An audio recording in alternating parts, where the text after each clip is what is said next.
এখন বক্তব্য রাখার জন্য আহ্বান জানাচ্ছি নাটোর থেকে নির্বাচিত সংসদ সদস্য মোহাম্মদ আনোয়ারুল ইসলাম, নাটোর 3।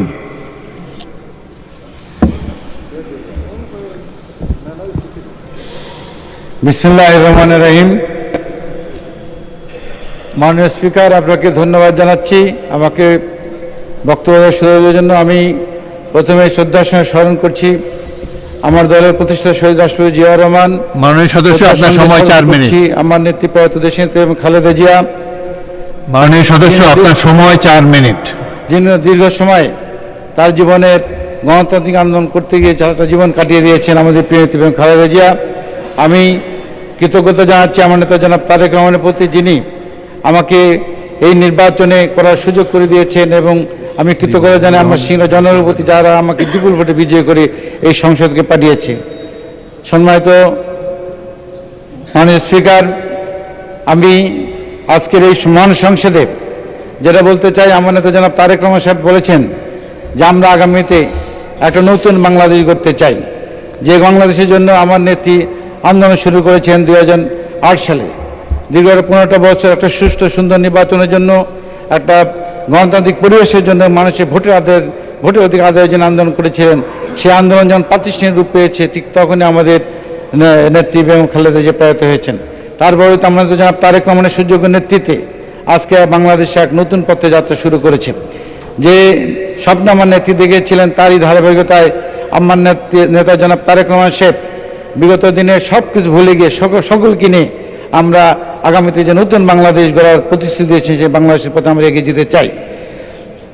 মাননীয় স্পিকার, আমি আমার এলাকা চলন বিদ্যুৎ সিংড়া এলাকা, এই এলাকায় আমার এলাকা শস্য ভাণ্ডারগত সিংড়া, মৎস্য ভাণ্ডারগত সিংড়া, এবং আপনারা জানেন যে বর্ষাকালে এখানে প্রচুর এলাকার পর্যটন কেন্দ্র খ্যাত আমাদের এই সিংড়া, যেখানে অপার সম্ভাবনা রয়েছে।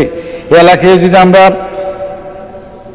শস্যভিত্তিক শিল্প কারখানা করতে পারি, আমরা আমাদের মৎস্য সংরক্ষণ করতে পারি, তাহলে দেখা যাচ্ছে এটা আমাদের এলাকার মানুষের ব্যাপক উন্নয়ন হবে এবং ব্যাপক কর্মসংস্থান হবে।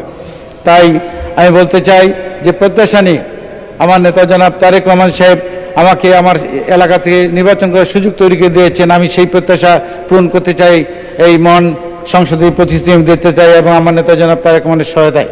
তাই আমরা বলতে চাই, আগামী দিনে বাংলাদেশে যে সংস্কৃতি রয়েছে, 1971 সালে যে স্বপ্ন নিয়ে দেশের লক্ষ লক্ষ লোক শহীদ হয়েছিল, তারই ধারাবাহিকতায় আজকে স্বাধীনতার দীর্ঘ প্রায় 55-57 বছর পরেও সেই স্বপ্ন বাস্তবায়ন হয়নি, বিধায় আবারও 24-এর গণঅভ্যুত্থানের সৃষ্টি হয়েছে। তাই আমি বলতে চাই যে আমরা অতীতের সকল কিছু ভুলে গিয়ে আমার নেতা জনাব তারেক রহমান সাহেবের আহ্বানে সবাইকে নিয়ে একটা সুন্দর বাংলাদেশ গড়তে চাই। মাননীয় স্পিকার, এখানে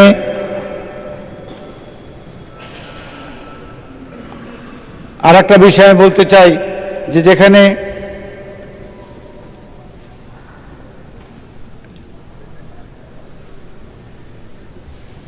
মাননীয় স্পিকার, আসলে তো আমি সংসদে নতুন এসেছি আর কি, যাই হোক নতুন বক্তব্য, আমি আমাকে সুযোগ করে দেওয়ার জন্য আমি ধন্যবাদ জানাচ্ছি। এবং আজকে আরেকটা বিষয় যেটা পরিলক্ষিত হয়েছে, আমাদের মাননীয় সদস্য রাষ্ট্রপতি আরো 1 মিনিট বলতে পারেন।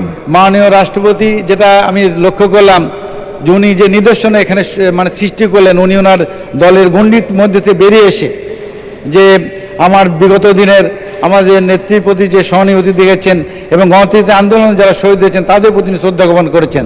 তাই আমি বলতে চাই যে বিগত সকল দিনের সংস্কৃতি বেরিয়ে এসে উনি যে নতুন উপমা সৃষ্টি করলেন, এই জন্য ধন্যবাদ জানাই। আমি পরিশেষে এই মহান সংসদকে এগিয়ে নেওয়ার জন্য আমার নেতা জনাব তারেক রহমান সাহেব যা আমাদের, তার প্রতি সংহতি প্রকাশ করি আমি আর বক্তব্য শেষ করছি। আল্লাহ হাফেজ। আসসালামু আলাইকুম। ধন্যবাদ মাননীয় সদস্য।